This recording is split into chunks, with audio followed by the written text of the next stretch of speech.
Professeur, le regard de l'individu sur la tradition de l'autre individu nous amène tout le temps vers des considérations manichéennes. Pourquoi? Oui, parce que la tradition est souvent un fardeau. Ce qui devait être conçu comme une richesse est vécu sous le mode du fardeau.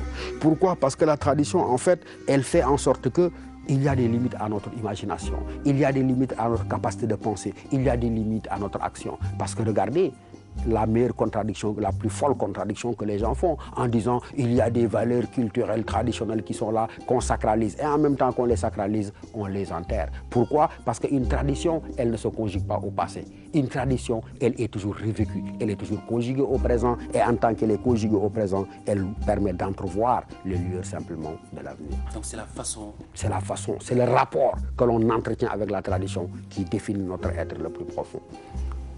Sinon, on s'emprisonne dans le passé. Sinon, on s'emprisonne dans le passé et on est nostalgique d'un passé définitivement révolu. La tradition, on la vit. Et on la vit comment? En la relisant, en la revisitant à l'aune des urgences véritablement du présent. On dit très souvent, nous avons perdu nos valeurs, les valeurs se dégradent. Mais bon Dieu, les valeurs ne sauraient se dégrader comme des murs. Ce qu'il faut interroger, c'est les mécanismes et les courroies de transmission des valeurs du passé vers nous. Ça veut dire simplement quoi? Que nous devons nous enraciner, comme dit le poète, dans les valeurs, mais en s'enracinant dans ces valeurs-là, on fait en sorte que ces valeurs, elles puissent nous servir de levier et de guide pour l'action du présent et, comme j'ai dit, pour alimenter simplement le futur. C'est une peur donc de se confronter à la réalité?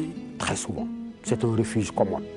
Pourquoi un refuge commode? Parce qu'on dit mom la fi ma mi mbayon, mais quand on dit mom la fi ma mbayon, on tue ce qu'il y a de créativité et d'inventivité. Il faut le repenser, le revisiter, le déconstruire pour le reconstruire à l'aune des urgences du moment.